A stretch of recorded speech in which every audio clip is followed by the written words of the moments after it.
Olá, você está na NGTV, estamos iniciando ao vivo mais um programa Biografia, esse programa de todas as segundas-feiras à noite, onde nós trazemos até o estúdio da NGTV uma personalidade, alguém que fez, que continua fazendo história, uma pessoa relevante para Passo Fundo, para toda a região.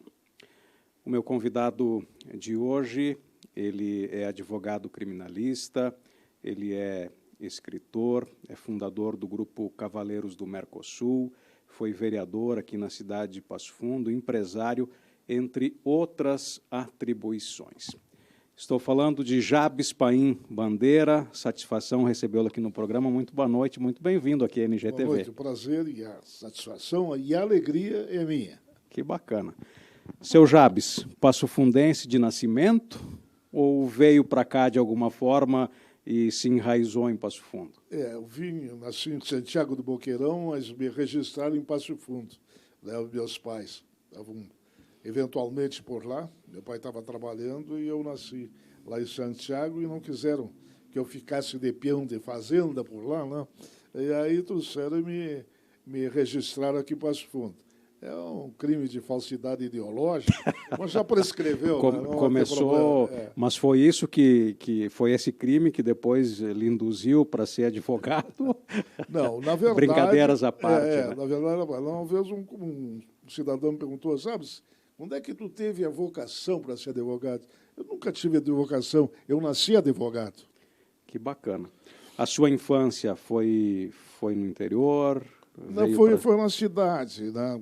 Eu fui auxiliar do meu pai de pedreiro, vendi o Correio do Povo aqui, entreguei encomendas e bagagem na rodoviária. O senhor era representante do Correio do Povo? Não, eu era vendedor. Eu gritava aí o Correio do Povo.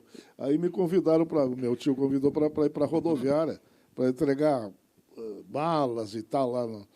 E aí eu tive lá um tempo e ele era também gerente da Savag, era uma empresa aérea que tinha junto com a Varg aqui em Passo Fundo, que faziam Porto Alegre, São Paulo, e São Paulo, Porto Alegre via Passo Fundo e outras cidades mais. E também a Varg fazia isso. Nós tínhamos 2 aviões diários aqui para São Paulo e Porto Alegre, né? E eu trabalhei na Savag. E trabalhei entregando encomendas, depois eu fui despachante, levava os passageiros para lá, tinha 16 anos, e até os 17 eu trabalhei, e depois eu fui para o quartel, onde saí cabo e tal, e saí do quartel, eu tive uma representação de direitos autorais no escritório do meu tio, e depois me convidaram para gerente da estação rodoviária. E eu fui indo. Que é uma história que permanece até hoje. E até hoje, ele faleceu e eu fiquei com a incumbência de construir a rodoviária sob pena de perder a concessão. E nós não tínhamos dinheiro para fazer isso. E começamos a trabalhar, pedir empréstimos para um banco. Aí chegou um momento que trancou. Não dava mais empréstimo, nós pagávamos e tal, mas fizemos tipo uma corrente milionária, né?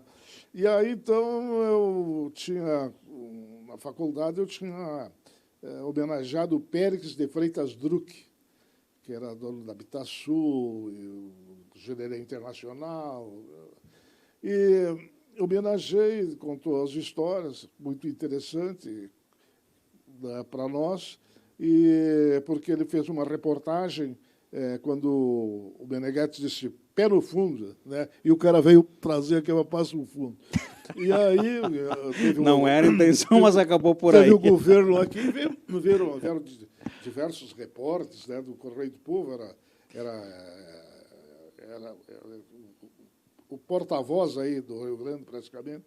E aí veio e já não tinha muita matéria. E aí ele procurou o pessoal da Sociedade para a Universidade e perguntou qual era o projeto. E o rei Solim José dos Santos tinha comprado o campus e pediu para o Antônio Bittencourt da Zambuja, que era um advogado, e tinha toda aquela região ali do bairro São José, tudo era dele. E ele comprou um X para o campus e disse para o Ressoleira, diretor do fórum, e disse para o Antônio Bittencourt, e agora tu dá a outra metade. E aí o advogado deu outra metade e ficou. Depois eles compraram parte do Hospital da Cidade, na época, tinha lá, e aumentaram um pouco mais. E aí existia o projeto dos prédios e tal, e ele fez 2 páginas do Correio do Povo, mostrando o que seria a Universidade de Passo Fundo. E aí nós resolvemos homenageá-lo, com um grande mérito acadêmico, eu era presidente do Centro Acadêmico na época, e homenageamos e tal, e eu coloco o Habitasul aí, eu advogava, era o construtor lá da rodoviária, enfim, era vereador. Múltiplas funções. E aí cheguei atrasado nas falas. Né? E aí foi no Tours, tinha um coquetel, e eu vi um cidadão velho falando lá e tal, e eu passo ali pela social do Tours e vou passando pelo pessoal e vou me encontrar lá no outro lado que estava o Edu Zambuja, que era prefeito, e os colegas vereadores, o Corralo e outros vereadores ali. E fui nisso, um cara me bate nas costas assim e diz, mas daí, tchê? E eu digo, opa, como é tu por aqui? O que tu está fazendo? Não, eu sou o diretor da Habitasul, meu pai é o presidente e tal, papapá. E daí perguntou o que eu fazia. Eu disse, olha, eu faço isso, aquilo, aquele outro, e estou construindo a rodoviária. Ele disse, tu não quer dinheiro? Eu disse, claro. É o que eu mais preciso nesse momento. E estava o Valdir Dalbosco, que era o gerente aí, e disse, o cara está bêbado, não, ninguém queria me dar dinheiro. E o cara... Aí, naquela noite, eu fui mais cedo para casa, não fiquei com a turma lá bebendo.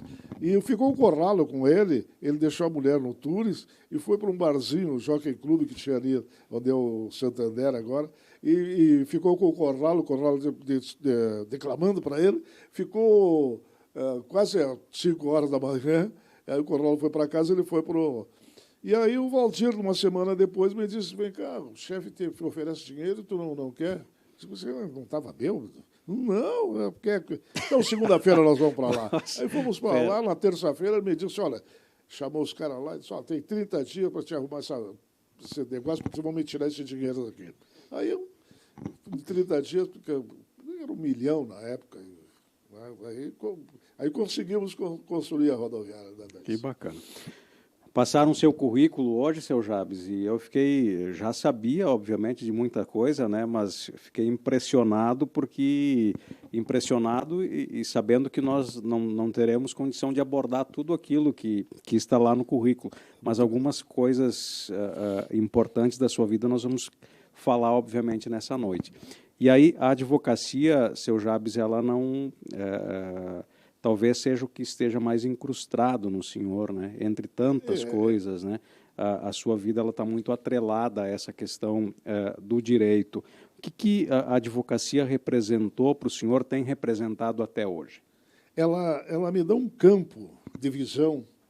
Né? Eu fui vereador, não era remunerado. Né? Fui por amor a Passo Fundo, e Passo Fundo realmente me deu um palco aqui. Não sou dos melhores nem dos piores, mas Passo Fundo me deu tudo o que eu sou. Não sou muita coisa, mas tudo o que eu sou devo a Passo Fundo. Então, eu tinha uma maneira de agradecer a Passo Fundo. Então, eu fui vereador, sabendo que não ia ser remunerado. Depois de 2 anos, veio a remuneração. Isso foi na década de 70? 73. 73. E aí, a imprensa era tudo de esquerda aqui, não tinha televisão. E já naquela época? Naquela época não tinha, era de esquerda, tudo era o Santarém, era todo mundo aí, e a Rádio Passo Fundo, o Nacional e o Diário da Manhã. O Túlio tinha me pedido para ser vereador também e apoiou o Edu. E depois brigou com o Edu.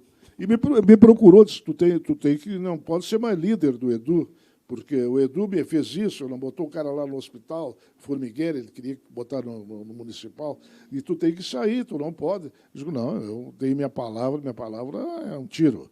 E pá, aí ele não me perseguia, mas mandava o pessoal lá, pá e tal, e me ripava.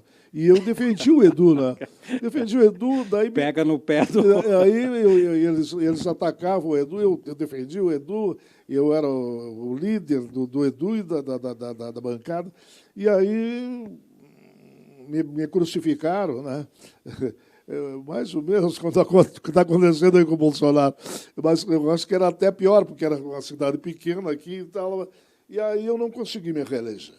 Aí eu estava com o escritório de advocacia. Eu disse, bom, agora no escritório de advocacia, 50% não paga.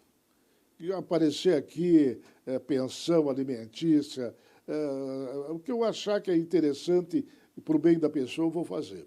E nós fizemos. Hoje nós temos um escritório com 5 advogados lá, né? A gente trabalha e também metade das nossas causas é gratuitamente. Nós somos por amor à justiça. Desde aquela época até hoje. Até hoje. Continua nós dessa isso forma. aí, né?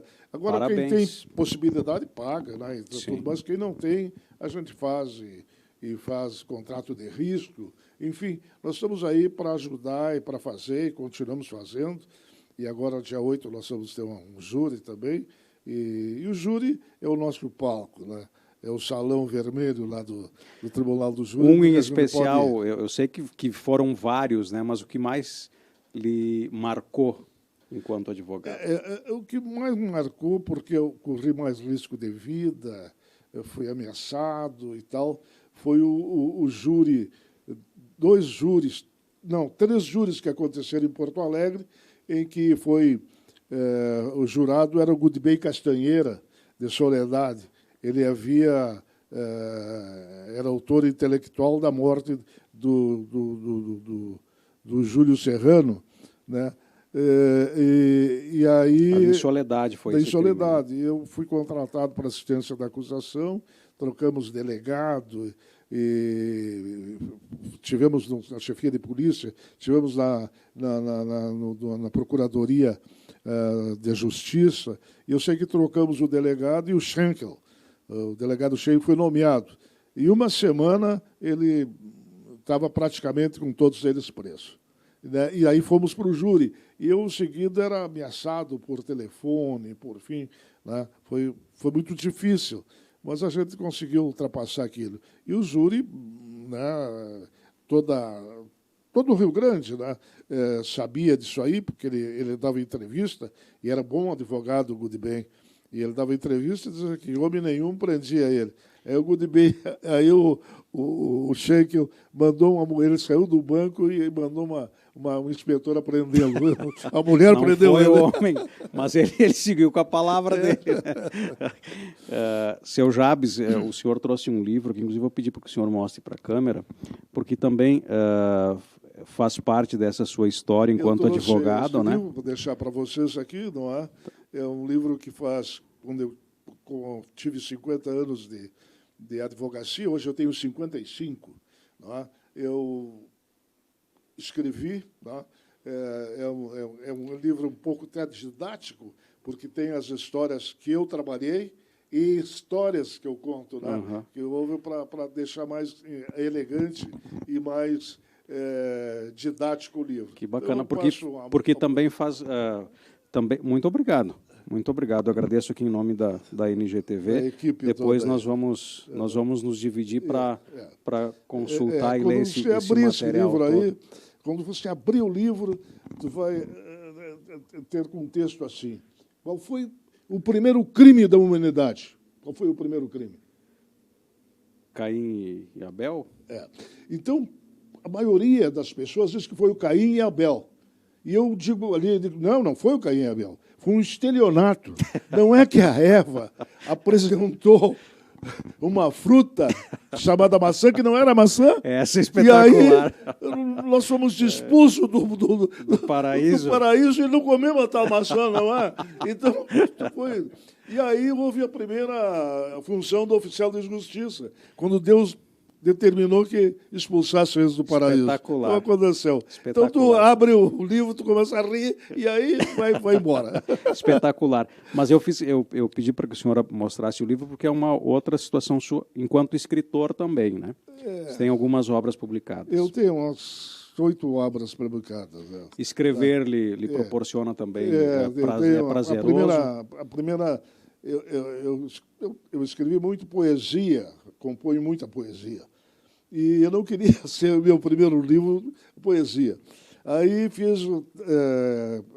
escrevi o livro 300 Dias de Defesa, um caso lá de Palmeira das Missões, que a mulher acusaram a mulher de ter mandado matar o marido. E aí eu trabalhei e, no fim, saí fora, revogaram minha procuração, porque a mulher casou com o cozinheiro da prisão. Ela não matou, efetivamente não matou, mas agora a qualidade moral era lá embaixo mesmo. Espetaculares as histórias, né, seu Jabes? Bom, uma das outras referências que a gente não pode deixar de falar é a sua ligação com o tradicionalismo. Né? Sempre foi um homem voltado ao tradicionalismo, inclusive fundou o Grupo Cavaleiros do Mercosul. Como é que surgiu a ideia desse grupo que ficou tão marcante, né, com tantas coisas produtivas e positivas aqui em Passo Fundo? Efetivamente, eu praticava o tradicionalismo e tal. Meu irmão, o Ivo Paim, levou o CTG lá no Mirão para o Rio de Janeiro, tirava dança pessoal, e eu estava sempre por lá, era criança, era garoto. E também minha origem é muito pobre, meu pai era pedreiro, minha mãe era cozinheira do hotel, hotel do Hotel Planalto, depois do Hotel Brasil, ela se aposentou. E aí eu fui à primeira comunhão, me fizeram eu ir de bombacha. Todo mundo de terno, e eu com a bombacha e uma botinha lá que tinha. É uma bombacha de Cassimira, que chamava naquela época. Mas isso, tal de Maria Italiana que fazia, que era da zona ali na 15, ela fazia bombacha com aquelas... não é preguinha, tem outro nome lá. Lhe causou constrangimento essa situação? Eu fiquei, todo mundo me olhando, né? Todos de gravatinha, de terninho e tal, e eu daquele jeito ali, era o único soldado de passo certo, né? Bom, passou aquilo, eu nunca mais usei bombacha. Aí, um dia, o Adão Martins era secretário aí do Oswaldo, prefeito Oswaldo, e era secretário de obras. E eu li que eles iam fazer uma cavalgada a Buenos Aires. Iam fazer uma cavalgada a Buenos Aires.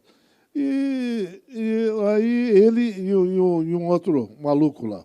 Aí eu fui lá na secretaria, não conhecia o Adão, digo, olha, parabéns, eu acho que a cavalgada era para demonstrar um estudo que a Universidade de Passo Fundo fez, que o trecho mais curto entre São Paulo e Buenos Aires era passando pela nossa região, mais curto e mais vocacionado, com menos trânsito, como a 101. E aí, então, eu disse, olha, se tiver um lugar... Eu sempre gostei de cavalo. Né? Tinha, inclusive, cavalo crioulo e tal. E digo, se tiver um lugar, eu vou. Se não tiver, eu quero ajudar com uma quantia de dinheiro para vocês irem. E aí ele, não, mas tudo bem, está tudo certo, vamos conversar. Daí eu fui embora. Aí ele telefonou para o outro companheiro dele e disse, mas eu estava meio brincando e agora saiu no jornal e agora veio o doutor Zab e disse que quer ir junto. Puxa vida e tal. Aí ele teve no meu escritório... Disse, não era sério o negócio. Não era sério. Ele disse na reportagem, na Nacional, que tinha 12 cavalos, 12 cavaleiros para ir. E aí foi lá no escritório e disse, olha, na verdade estou eu e outro companheiro, que eu esqueço o nome agora, e só estamos nós dois.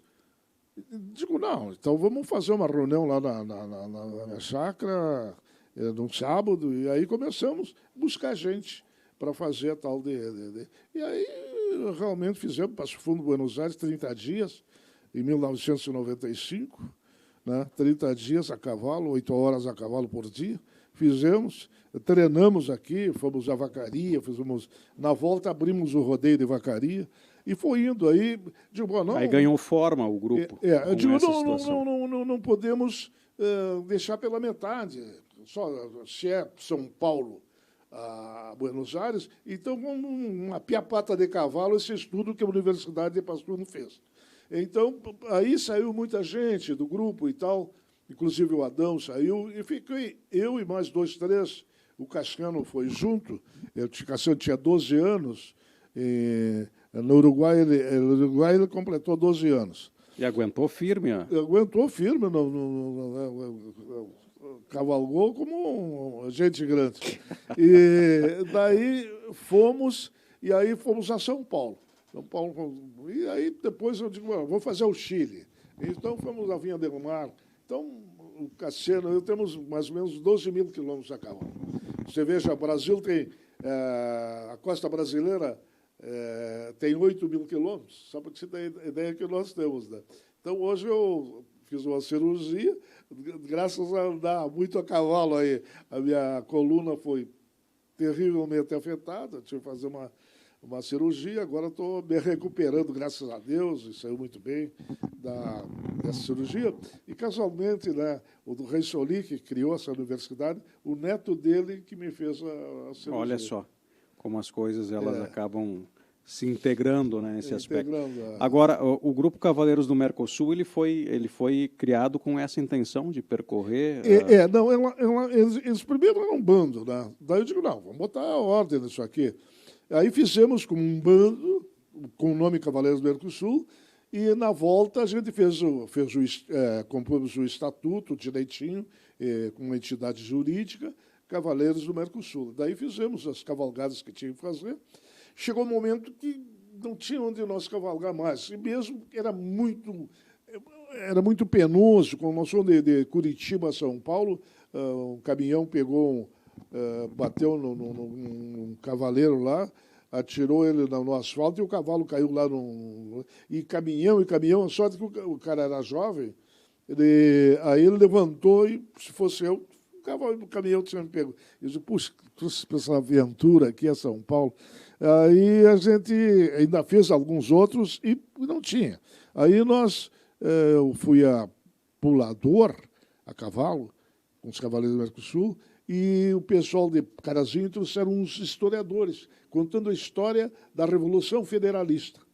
E eu me empolguei, fui a Porto Alegre, comprei livros, e devo ter uns 30 livros sobre isso, e aí criei, né, dei uma outra versão, a Batalha do Pulador, e escrevi um livro, né, sobre a batalha, e, enfim, realizamos umas 8 apresentações, agora tivemos uma em Marau, fizemos outra fora da cidade, e paramos porque a prefeitura dava 40 mil para nós, tinha comprado lugar de bancada, banheiros, enfim, e aí dava, e a gente sempre ficava com déficit de 10, 15 mil, aí fazíamos jantas e tal, pagávamos os devedores, quer dizer, os credores nossos, perdão, e pagávamos, e aí depois, quando entrou o Luciano, ele cortou essa verba aí nós paramos. Bom, essas apresentações, certamente muitos de vocês que estão acompanhando a entrevista vão lembrar, elas eram feitas aqui no interior de Passo Fundo, no distrito de... Pulador. No local onde aconteceu os fatos. Isso, essa batalha que foi muito sangrenta, enfim, e o Grupo Cavaleiros do Mercosul, eles sob o comando do seu Jabes, recriaram a cena toda como ela teria acontecido. Algumas coisas, porque ela ficava muito impactada, e eu teria que fazer ela andar para o público gostar. Não? Então, botamos 500 atores lá e fizemos um pouquinho diferente, né? Para ver os combates, para ver a Cruz Vermelha, para ver os saqueadores, porque naquela época, cada batalha assim, vinha o pessoal para pegar o que sobrava, uma espada, uma coisa e tal, eles pegavam esse sacador, porque era uma miséria que viviam nessa época no Brasil, né? Era uma miséria danada. E essa revolução foi muito mais sangrenta do que a Revolução Farroupilha. Eles chegavam, tu é Maragato? Não, eu sou do governo. Então, eles matavam os homens e diziam para eles, vocês deixem de sepulto. Se vocês botarem numa cova aí, nós voltamos e matamos vocês. Então, eram irmãos contra irmãos, parentes. Então, foi muito sangrento. E aí conseguimos realizar a primeira, ninguém acreditava, a primeira apresentação foi 2.000 pessoas, depois foi 5.000, depois botamos 20.000 pessoas, e assim foi. Era um espetáculo... É um espetáculo à parte. Uma obra cênica espetacular. É a maior epopeia militar a campo aberto do Brasil feita. Eu, na oportunidade, tive a condição de fazer as coberturas jornalísticas pela TV Pampa, na época. Isso, né? E aí nós íamos até o local e acompanhávamos todo aquele... As cenas que nós gravávamos, depois, quando a gente reproduzia em termos de conteúdo jornalístico, elas pareciam quase um filme mesmo, né? Olha, a Pampa nos ajudou muito. Eu fui convidado lá para ir lá e nos deu uma... Aliás, toda a imprensa... né, gaúcha nos deu apoio aqui, local, enfim, né? Caiu na graça do povo brasileiro, da população, assim. O pessoal adorava. Né? E como é que era para comandar 500 atores, seu Jabes? Porque, às vezes, você acompanha uma peça de teatro normal, assim, ou que tem ali um grupo de 20, 30 atores, já é complicado, né? Imagina 500. A técnica que eu usei, né? Eu nunca fui ator, né, e nem ator, né, mas eu fazia o seguinte, eu dava início à epopeia, né, dava início e ficava quase perto do público assim e dando mais ou menos as dicas. Porque quando o cara ia errar, eu entrava em cena. E aí saía bem as situações, né? Que o pessoal que estava assistindo não percebia essas questões. Não percebia, e o pessoal nos ajudava porque não filmava justamente a batalha. Na primeira, o Cassiano foi um que morreu, apareceu morto lá no negócio. Depois ele disse, eu não quero mais morrer. Então, aí, ele brigava e para fazerem a filmagem, tinham que selecionar, porque ele estava em todas, né? Ele estava com muito vigor, ativo. E o cavalo ajudando, né? Então, ele andava bem. Né? Mas ficou para... Então, eu ficava comandando ali o espetáculo. Quando eu via que ia dar errado, eu entrava. Não, cai, morre, pima. Agora, vale ressaltar, seu Jabes, que ficou para a história, né? Eu acho que não só de Passo Fundo. A gente escreveu o livro está muito bom. O livro conta toda a história e a maneira que foi feita. Né? Tal, a ala tal, o comandante tal, como foi feito na própria batalha. Né? E eu fazia o papel do Gumercindo Saraiva, que foi um estrategista extraordinário. Né? Esse é o Gumercindo Saraiva. Eles tomaram... Ela é mais, vamos dizer assim, ela é mais profunda e atingiu áreas maiores do que a Revolução Farroupilha, porque tomaram parte do Rio Grande, tomaram Santa Catarina e tomaram o Paraná. E aí, quando eles estavam no Paraná, o governo republicano, foi logo depois da República, se reforçou, né, com Pinheiro Machado e outros, e vieram para cima deles e eles tiveram que voltar. E aí trancaram eles aí no pulador, né, e eles tinham que passar. E aí deu mais ou menos um empate técnico. Conto muitas histórias, que os dois lados eram maçons, tem muitas histórias que contam. E terminou praticamente as munições dos dois lados, e os pica-paus, que eram chamados os do governo, não tinham cavalo, mas era um número maior. E os federalistas, que eram chamados os gaúchos, tinha o cavalo. E nesse grupo tinha alemão, tinha italiano, tinha bugre, enfim, gaúcho. Era uma mistura danada de situações assim que fez com que eles tivessem grandes vitórias. Eles até com um pedaço de pau eles brigavam lá, com cambuim. Tem aqui perto aqui um pouquinho para lá de Passo Fundo, aqui Mato Castelhano, por ali tem até o nome do combate. Eles demoliram os do governo com a pedaço de cambuim e tomaram a carroça de armamentos deles, cavalos e tudo, enfim. Eram predestinados, cara. Muito bem. Seu Jabes, o senhor continua na ativa, inclusive falou que tem júri muito próximo aí para atuar. Quando o senhor olha para trás para a sua história de vida, né, administrador da rodoviária, empresário, advogado, político, escritor, tem alguma coisa que o senhor acha que faltou? Está plenamente realizado com aquilo que foi feito? Não, eu fiz, estou agora com 83 anos, e se me tivesse algo assim, dissesse, olha, Jabes, tu vai ficar com 25, 30 anos, eu não aceitaria, eu continuaria assim, porque tudo o que eu fiz na minha vida, eu fiz com amor, né? Com dedicação, com vontade. Eu sempre fui inteiro, solo inteiro. Tudo que eu fiz assim. Tem coisas, por exemplo, me convidaram para a maçonaria, eu não estava maduro para aquilo, eu estava lutando pela minha sobrevivência e por aquilo que eu acreditava e eu não podia me dedicar, então não aceitei. Eu só fiz as coisas que eu podia fazer e, se precisasse eu dava a minha vida para realizar aquilo. Muito bem. Eu sempre faço um gesto de cumprimentar o meu entrevistado e parabenizar pela história de vida. Eu que agradeço essa oportunidade, né, de conversar um pouco, contar um pouco da história e dizer que eu sou um homem feliz. Que bacana. Com essa frase, nós encerramos o Biografia de hoje. Seu Jabes Paim Bandeira, muito obrigado, parabéns pela sua história de vida, pela sua trajetória, por tudo que o senhor representa, não só na área do direito, né, mas na área do tradicionalismo, na área da literatura. Parabéns, de fato. Obrigado. Nós retornamos com o Biografia na próxima segunda-feira. Todos vocês, muito obrigado pelo carinho, muito obrigado pela audiência. Tenham todos uma ótima noite.